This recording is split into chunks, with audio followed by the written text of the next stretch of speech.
everyone, and welcome to another installment of The Man About Town. I'm John W., your host for this evening.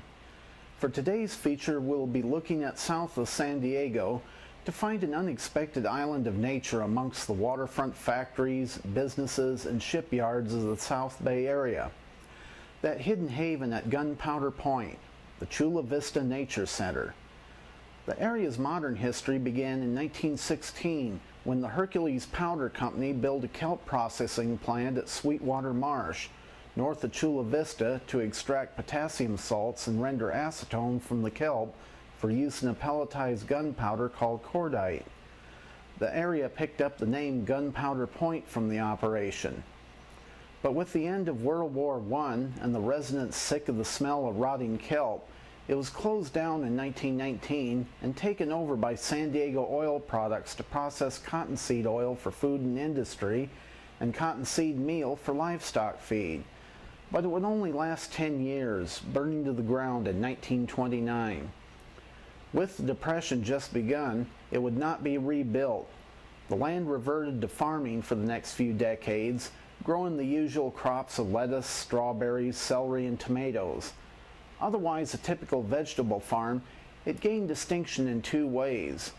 It was the first to ship pre-packaged shrink-wrapped cucumbers in paper trays. Its second claim to fame came in 1978 when a young student filmmaker and future California State Senator named Steve Peace went to the tomato fields at Gunpowder Point and there filmed many of the scenes from his cult classic movie, Attack of the Killer Tomatoes. Then things began to fall apart. The farm closed down and the area became an illegal dumping ground for trash and industrial refuse. The land and water became contaminated and native growth and wildlife began to disappear. It seemed destined to become yet another casualty and eyesore of the surrounding industrial environment and a ripe plum for commercial developers. But then, as a result of a complicated web of disputes over local land use, protection of the lease turn and light-footed clapper rail, and freeway right-of-way issues, the area was secured under a mitigation agreement and the city of Chula Vista began remediation of the land with mitigation funds from their redevelopment agency and additional funding from the California Coastal Conservancy. They planned and began construction of a nature interpretive center at the site of the old farm buildings, cleared out the trash, and secured Gunpowder Point and other parts of Sweetwater Marsh. In 1987, the initial phase of the Chula Vista Nature Interpretive Center was completed and placed under the Bayfront Conservancy Trust for ongoing funding and management. A year later, the Greater Sweetwater Marsh was designated the Sweetwater Marsh National Wildlife Refuge. Much more than just the picture boards, trail signs, and kiosks of many such facilities, the center was planned as a bona fide living museum that would display live local plants and wildlife in the manner of a zoo and aquarium. First were the aquaria, terrariums, and vivariums in the spacious main building, and biome gardens around the main grounds. More phases appeared in rapid succession, with a greenhouse constructed 2 years later and a burrowing owl exhibit a year after that. Then in 1992, the Chula Vista Nature Center was awarded accreditation by the American Association of Museums, a major achievement. Then planning began for even grander projects, including a breeding program for the endangered light-footed clapper rail.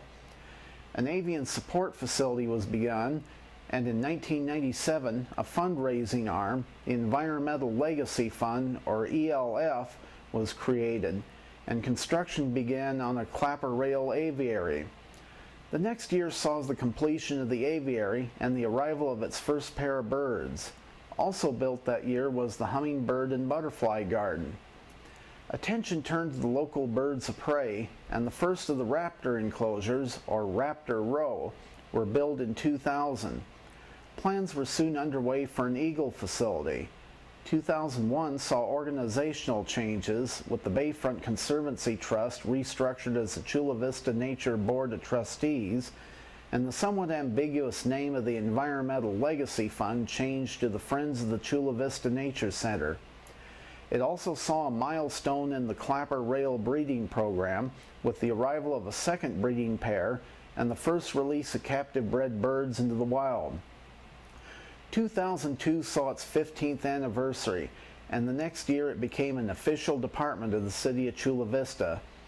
Clapper rail breeding was picking up fast, with a third breeding pair, egg incubation assistance from SeaWorld's bird department, and dozens of releases. And a new hands-on shark and ray exhibit was in the works. 2003 saw the completion of the David A. Wergeland Shark and Ray Experience, and the construction of Eagle Mesa and the arrival of its bald and golden eagles. Clapper rail breeding and releases continued at an amazing rate. 2004 saw yet another milestone, with the 3-year-old light-footed clapper rail breeding program releasing its 100th bird into the wild. And good things just kept on coming, with aquatic exhibits coordinated as the Wergeland Family Discovery Center and the addition of the newest exhibit, Turtle Lagoon, featuring several of the endangered green sea turtles. There are also nature walks through the Sweetwater Marsh and numerous school programs, including Sweetwater Safaris, which feature backpack hikes into the field, including binoculars and guides, and even real microscopes to view the smaller organisms. The Chula Vista Nature Center is a truly unique institution. Few other places showcase such a diversity of life from so many kingdom and phyla and so small a plot of land, and yet do so as well as they do. As an example, nowhere else in SoCal can you see live owls, falcons, hawks, eagles, vultures, and osprey, all exhibited in the same institution. So if you have a day, or even just the better part of one, check their website for times and admissions. Then pack up the kids, head out to the intersection of E Street and I-5, and go a couple blocks east and stop at Aunt Emma's Pancake Restaurant for the best breakfast in town. Then head west to the end of E Street, park in the lot there, and catch the free shuttle bus to the Chula Vista Nature Center. And don't forget your binoculars, field guides, and camera. That's our feature for this evening. Thank you again, and we invite you back soon for more from the Man About Town.